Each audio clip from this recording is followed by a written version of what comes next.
गुजरात अहमदाबाद के अंदर 3 तारीख के दिन शोभा यात्रा निकलने को है। यहाँ पर आप देख सकते हैं जिस तरीके से गुजरात के अंदर शोभा यात्रा के दौरान 4 जगह पर पथराव हुए और 4 जगह माहौल को ख़राब करने की कोशिश की गई। इस पर गुजरात प्रदेश अध्यक्ष साबिर भाई काबलीवाला के द्वारा यहाँ पर मीडिया कॉन्फ्रेंस बुलाई गई MIM की ऑफिस के ऊपर। यहाँ पर देखिए हम इनसे जानकारी लेते हैं आगे की इनकी रणनीति क्या है और DGP साहब को आप आवेदन पत्र भी दिया। आइए हम इनसे पूरी जानकारी लेते हैं इस वीडियो में कि क्या बात हुई DGP साहब से और पुलिस प्रशासन की क्या भूमिका रहेगी शोभा यात्रा के टाइम पर।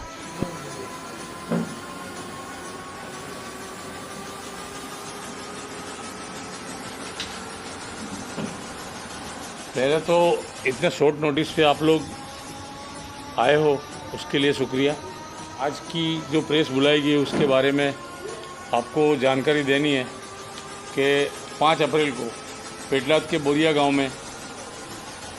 जो हिंसा की घटना घटी,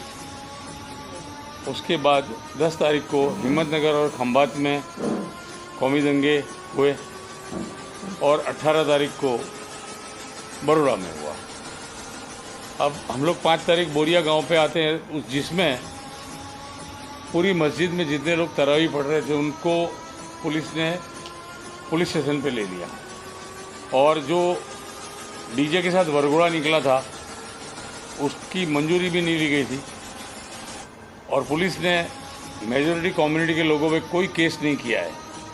और किसी की धरपकड़ नहीं हुई है। बाद में जब कंप्लेंट करने गए तब खाली 188 में उनको बुला के वहीं पे पर्सनल बॉन्ड पे छोड़ दिया गया। हिम्मतनगर और खंभात के मामले में हिम्मतनगर में भी 2 बार शोभा यात्रा निकाली गई। रामनवमी के दिन शोभा यात्रा कोई भी एक बार निकलती है, लेकिन अगर बराबर हिंसा नहीं हुई तो दूसरी बार भी निकाली गई और उसमें सिविल हॉस्पिटल में एक फरीद करके आया था, उसको भी इंजरी ज़्यादा हुई थी,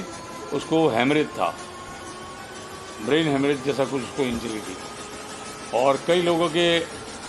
यहाँ पे खंभात में दुकानें जला दी गई है और डिमोलिश किया गया, ये सब हुआ है और बड़ौदा में कुछ हिंसा की घटना हुई है। तो अभी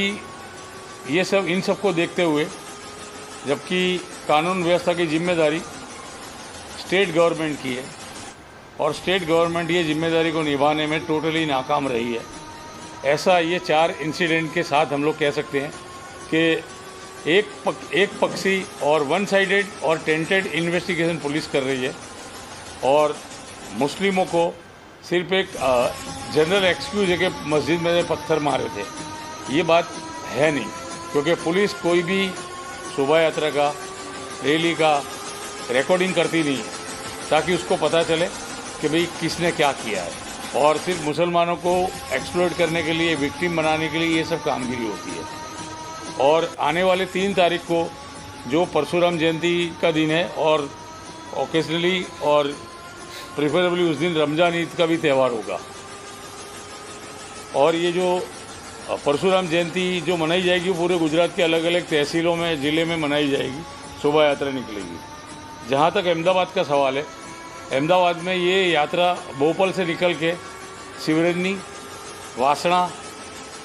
चंद्रनगर, दाणीमड़ा, सालम होते हुए मणिनगर को जाएगी। तो ये जो रूट है काफ़ी लंबा रूट है। रमज़ान ईद के कारण से लोगों का ट्रांसपोर्टेशन होगा ज़्यादा और रैली, ये शोभा यात्रा होने से ट्रैफिक के भी इश्यू खड़े होंगे और दाणीमड़ा और सालम सेंसिटिव एरिया, जहाँ तक कम्युनिटी राइट्स के बारे में कह सकते हैं कि अगर कोई दूसरे धर्म के लोग अगर कोई शाउटिंग करते हैं, सूत्रोच्चार कहते हैं या नफरती स्पीच देते हैं तो ये मामले बिगड़ सकते हैं।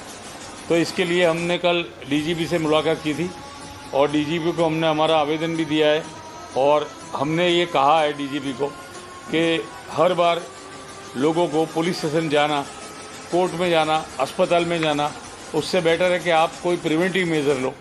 कि ये घटना घटने के पहले हम उसकी सावधानी बरतें और ये घटना ना हो उसके लिए लोगों की जान माल का नुकसान ना हो, लोगों के घर नहीं जलाए जाए, लोगों की प्रॉपर्टी ना लूटी जाए, लोगों की दुकान ना जले। तो कल हम ये देकर आए हैं और हमने डीजीपी को साफ शब्दों में कहा है कि अगर इस बारे में आपके तरफ से, आपके पुलिस इमले की तरफ से अगर कोई चूक हुई तो उसकी पूरी जिम्मेदारी आपकी रहेगी। और कानूनन हम लोग पुलिस के सामने भी इसमें अगर कोई घटना ऐसी घटी कि जिसमें पुलिस की बेदरकारी सामने आई तो हम इस घटना को भी कोर्ट में भी ले जाएंगे ताकि ये माहौल सही तरह से शांति वाला बना रहे। देखिए, तहसील पूनावाला का सुप्रीम कोर्ट का जजमेंट है 2018 का। उसमें पूरा मैकेनिज़्म दिया गया है कि भाई डीएसपी से नीचे का लेवल ना हो, वो अधिकारी को टास्क फोर्स बनानी है, आईबी के रिपोर्ट का मॉनिटरिंग करना है और जहाँ पे और जो व्यक्ति लगे कि ये आदमी कुछ कर सकता है उसको डिटेन करना, अरेस्ट करने की जिम्मेदारी और एक्शन लेने की जिम्मेदारी सुप्रीम कोर्ट ने कही है। और डीजीपी के पास भी ये सब के जो जितनी टास्क फोर्स डीएसपी बनाए अलग अलग ज़िलों में और तालुकाओं में, उसकी 3 महीने में एक बार रिव्यू मीटिंग लेने का डीजीपी को भी डायरेक्शन दिया गया है। और जो ऐसे मामलों में हेड स्पीच के, मॉब लिंचिंग के मामले में, मॉब वायलेंस के मामले में जो भी नुकसान होता है उसके लिए, उसके कंपेंसेशन के लिए कानून बनाने का भी सुप्रीम कोर्ट ने कहा है उसी तहसील पूनावाला के जजमेंट में। लेकिन हमारे गुजरात में यहाँ पे कोई कानून बना नहीं है, इसके लिए भी हम आगे कार्रवाई करेंगे। लेकिन सवाल जहाँ तक आईबी के रिपोर्ट का है, आईबी का रिपोर्ट है तो हमारा मानना है और हमको भरोसा है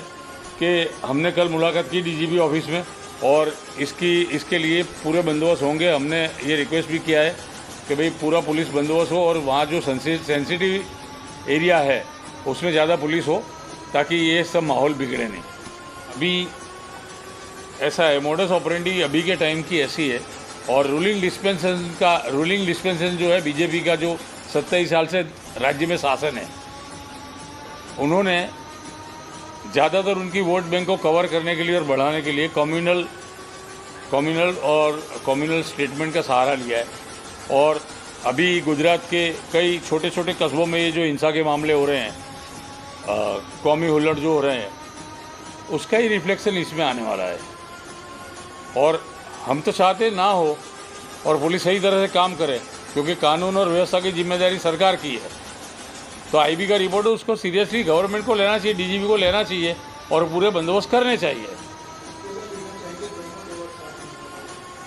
आवाम को ये संदेशा देना है कि हम लोग शांति बनाए रखें और जिनके पास जो भी साधन है कि कोई भी घटना कहीं भी घटी तो उनके मोबाइल फ़ोन में, अभी सबके हाथ में 5 में से 3 लोगों के हाथ में मोबाइल फ़ोन है कैमरे वाला, तो वो लोग हिंसा फैलाए नहीं, अफवाह फैलाए नहीं। और हो सके ऐसी कोई घटना का रिकॉर्डिंग अगर कर सके, अगर वो ऐसी जगह पे है कि कर सकते हैं, करें और शांति बनाए रखें। और ये सब जो प्रोवोकेटिव जो स्पीचेस होती है उसके लिए जो सूत्रोच्चार होते हैं उन पर ध्यान ना दें। मैं मोहम्मद नाजी पठान, आप देख रहे हैं इंडिया 90 न्यूज़। कैमरामैन शौर्य सिंह आपके साथ, अहमदाबाद।